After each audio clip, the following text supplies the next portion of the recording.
Sir, സിറിയയിൽ വലിയ ആഭ്യന്തര കലഹമാണെന്നാണ് പുറത്തു വരുന്ന റിപ്പോർട്ടുകൾ. എന്താണ് പുതിയ വിവരങ്ങൾ? ആഭ്യന്തര കലാപം, ആഭ്യന്തര യുദ്ധമൊക്കെ സിറിയയ്ക്ക് പുത്തരിയല്ല. 2011 മുതലൊക്കെ അവിടെ നടക്കുന്നുണ്ട്. ഇപ്പോൾ എന്താണെന്ന് വെച്ച് കഴിഞ്ഞാൽ വലിയ ദുരന്തത്തിലേക്കാണ് സിറിയ പോകുന്നത്.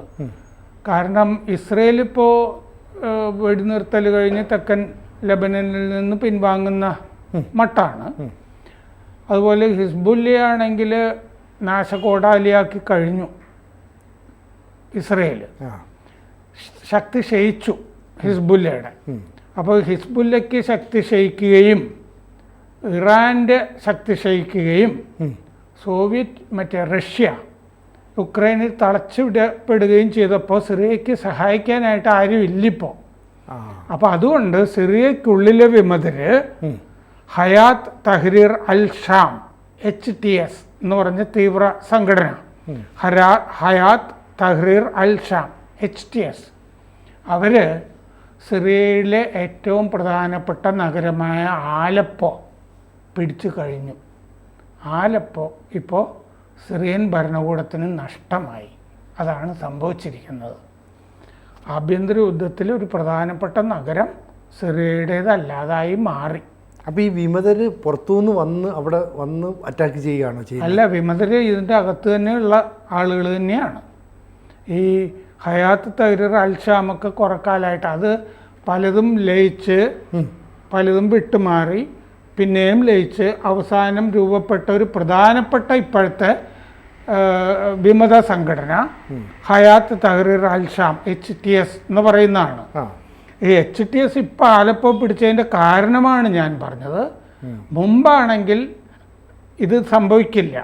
ഹിസ്ബുല്ല സഹായിക്കും സിറിയയെ, ഇറാൻ സഹായിക്കും, റഷ്യ സഹായിക്കും. ഇതൊന്നും ഇപ്പം നടക്കുന്നില്ല. ഹിസ്ബുല്ലയെ ഇറാനെയും ഈ സിറിയയെ സഹായിക്കാൻ പറ്റാത്ത വണ്ണം ഇസ്രയേൽ തകർത്തു. അതാണ് പ്രശ്നം. ആ അവസരം മുതലെടുക്കുകയാണ് ഇവർ ചെയ്യുന്നത് അല്ലേ? ആ അവസരം അവർ മുതലെടുക്കുന്നു. ഇവരെ സഹായിക്കാനായിട്ട് വേറെ ആളുകളും കാണുമല്ലോ. അതെ. ഇപ്പോൾ ഇസ്രയേലും ചിലപ്പോൾ സഹായിച്ചു എന്നൊക്കെ വരും പിന്നിൽ നിന്ന് അങ്ങനെ വരാം. അപ്പോൾ ഇതൊരു മുഖ്യ നഗരമാണ് ആലപ്പോ. സിറിയ ദുർബലം, പിന്തുണച്ചുകൊണ്ടിരുന്ന ഇറാനും ദുർബലം. അങ്ങനെ അപ്പോൾ ഇസ്രയേൽ വെടിനിർത്തുമ്പോൾ സിറിയയിൽ യുദ്ധം അവസാനിക്കുന്നില്ല. സിറിയയിൽ വലിയ പ്രശ്നങ്ങളാണ്. അതാണ് ഇപ്പോൾ സംഭവിച്ചിരിക്കുന്നത്.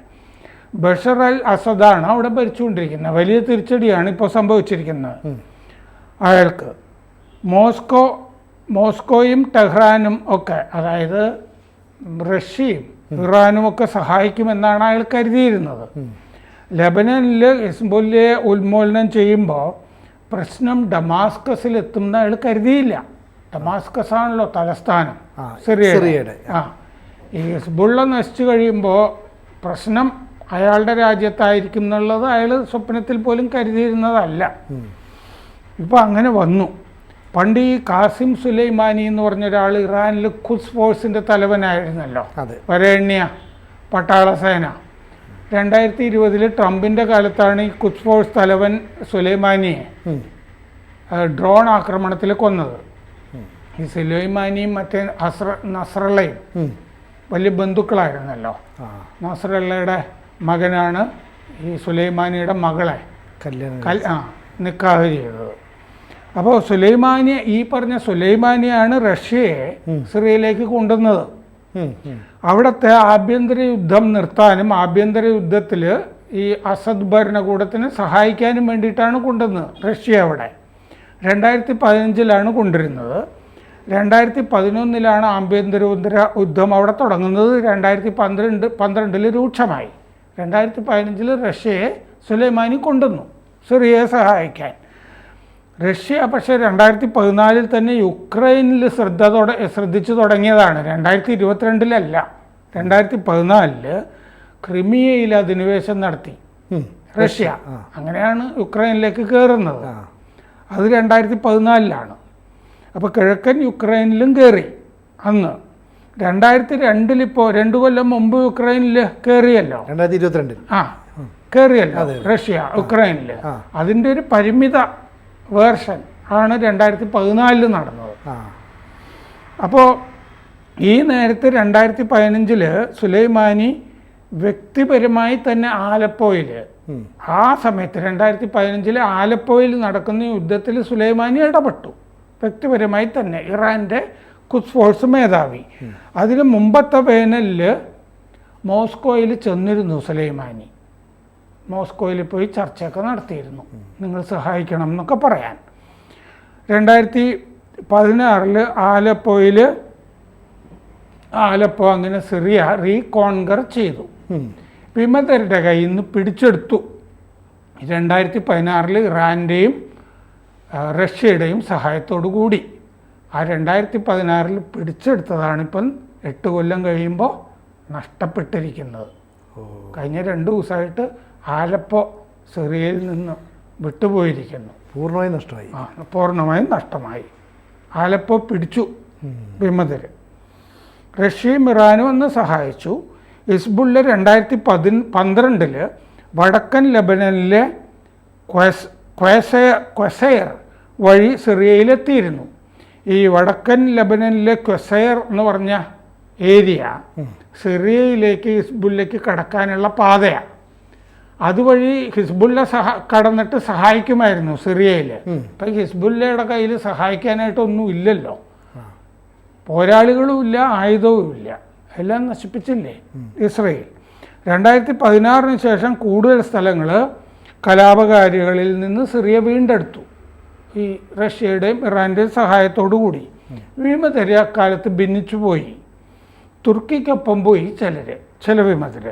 മറ്റു ചിലർ ഈ HTS എന്ന് പറഞ്ഞ് ഇപ്പോൾ പിടിച്ചടക്കിയ സംഘടന ഉണ്ടല്ലോ, ഹയാത്ത് തഹ്രീർ അൽ-ഷാം, HTS, ചിലർ അതിൻ്റെ കീഴിൽ ഇദ്ലിബിൽ പോയി താവളമടിച്ചു. ഇദ്ലിബ് എപ്പോഴും HTSൻ്റെ കയ്യിലായിരുന്നു, വിമതരുടെ കയ്യിലായിരുന്നു. സിറിയയിലെ ഇദ്ലിബ്. HTS അൽ-ഖ്വയ്ദയ്ക്കൊപ്പമായിരുന്നു ഒരു കാലത്ത്, ഇപ്പം അല്ല. ഇപ്പം അൽ-ഖ്വയ്ദയുടെ കൂടെ വേറെ സംഘടനകളൊക്കെ ഉണ്ട് സിറിയയിൽ. 2020 അമേരിക്കയുടെ കൂടെ ചേർന്നു HTS. 4 കൊല്ലം മുമ്പ് ചേരാനായിട്ട് ശ്രമം നടത്തി ചേരുകയൊക്കെ ചെയ്തു. സിറിയ സേനയെ മറികടന്ന് ഇപ്പോൾ ഈ ആഴ്ചയിൽ കഴിഞ്ഞ ദിവസങ്ങളിൽ ഗ്രാമങ്ങൾ പിടിച്ച് ആലപ്പോയിലെത്തി HTS. 2014 ദുർബലമായ ഇറാഖ് പട്ടാളം ഈ മൊസൂൾ വിട്ടുപോയല്ലോ. ഈ അൽ-ഖ്വയ്ദയുടെ ഒക്കെ കാലത്ത് ഈ ഇറാഖ് പട്ടാളം മൊസൂളിൽ നിന്ന് വിട്ടുപോയ പോലെ ഇപ്പോൾ സിറിയയുടെ പട്ടാളം ആലപ്പോയിൽ നിന്ന് പിൻവാങ്ങിക്കഴിഞ്ഞു. വിമതരെ ആണിപ്പോൾ ഭരിക്കുന്നത് ആ സ്ഥലം. സിറിയൻ ഭരണകൂടം അവിടെ നിന്ന് പലായനം ചെയ്തു, പട്ടാളവും. 2015-16 ഹിസ്ബുള്ള സിറിയയെ സഹായിച്ചിരുന്നു. റഷ്യൻ വിമാനങ്ങൾ അവിടെ സഹായത്തിനുണ്ടായിരുന്നു, ഇറാൻ്റെ സഹായം ഉണ്ടായിരുന്നു. ഹിസ്ബുള്ള നശിച്ചപ്പോൾ ഇപ്പോൾ ക്വസയർ വഴി, ലെബനനിലെ ക്വസയർ വഴി വരാൻ അവർക്ക് കഴിയില്ല ഹിസ്ബുല്ലയ്ക്ക്. അതാണ് ഇപ്പോൾ ഇസ്രയേൽ ഹിസ്ബുല്ലയെ നശിപ്പിച്ചത് കൊണ്ട് സംഭവിച്ചിരിക്കുന്നത്. സിറിയയ്ക്ക് ദോഷമുണ്ടായി. വടക്കൻ സിറിയയിൽ തുർക്കി ഇടപെടുന്നുണ്ട്, കുറേ സ്ഥലം തുർക്കിയുടെ കയ്യിലുണ്ട്. അവർ കുർദുകൾക്കെതിരെ സിറിയൻ വിമതരെ സഹായിക്കുന്നുണ്ട് അവിടെ വടക്കൻ സിറിയയിൽ. അമേരിക്കയുടെ പിന്തുണയുള്ള Syrian democratic forces, SDF, Syrian democratic forces എന്ന് പറഞ്ഞ സംഘടന, അതിന് അമേരിക്കയുടെ പിന്തുണയുണ്ട്. കിഴക്കൻ സിറിയ അവരുടെ കയ്യിലാണ്, SDFൻ്റെ കയ്യിൽ, അമേരിക്കൻ പിന്തുണയുള്ള സംഘടനയുടെ കയ്യിലാണ് കിഴക്കൻ സിറിയ. വടക്കൻ സിറിയ തുർക്കിയുടെ. വടക്കൻ സിറിയയിലെ ഇദ്ലിബ് അത് HTSൻ്റെ കയ്യിലാണ്. പടിഞ്ഞാറൻ സിറിയയിലെ ഹോംസ്, ദമാസ്കസ്, ഇതാണ് ശരിക്കും സിറിയൻ ഭരണകൂടത്തിൻ്റെ കയ്യിലുള്ളത്. അപ്പോൾ സിറിയ നമ്മൾ മാപ്പ് മൊത്തത്തിലെടുത്താൽ പടിഞ്ഞാറൻ സിറിയ മാത്രമാണ് സിറിയയുടെ കയ്യിലുള്ളത്. ബാക്കിയുള്ളവരൊക്കെ ഇങ്ങനെ ബാക്കിയുള്ളതൊക്കെ വേറെ ആളുകളൊക്കെ കൊണ്ടുപോയി. അപ്പോൾ അതിൽ അവസാനത്തെ കൊണ്ടുപോകലാണ് ഈ ആലപ്പോ. അത് HTS വിമതർ ആലപ്പോ വീണു എന്ന് പറയാം ആഭ്യന്തര യുദ്ധത്തിൽ. അപ്പോൾ ഹമ, ഹോംസ്, ദമാസ്കസ് ഈ 3 നഗരമേഖലകളാണ് സിറിയയുടെ കയ്യിലിപ്പോൾ.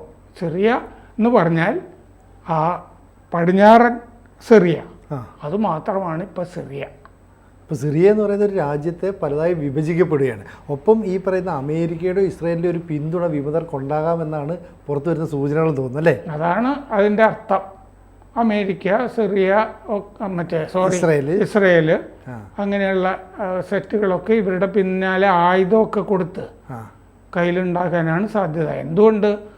എന്തുകൊണ്ടെന്ന് വെച്ചാൽ ഇസ്രയേലിനെതിരെ പടയൊരുക്കം ഇസ്രയേൽ നടത്തുന്നുണ്ടായിരുന്നു, റഷ്യയും ഇറാനും ഒക്കെ.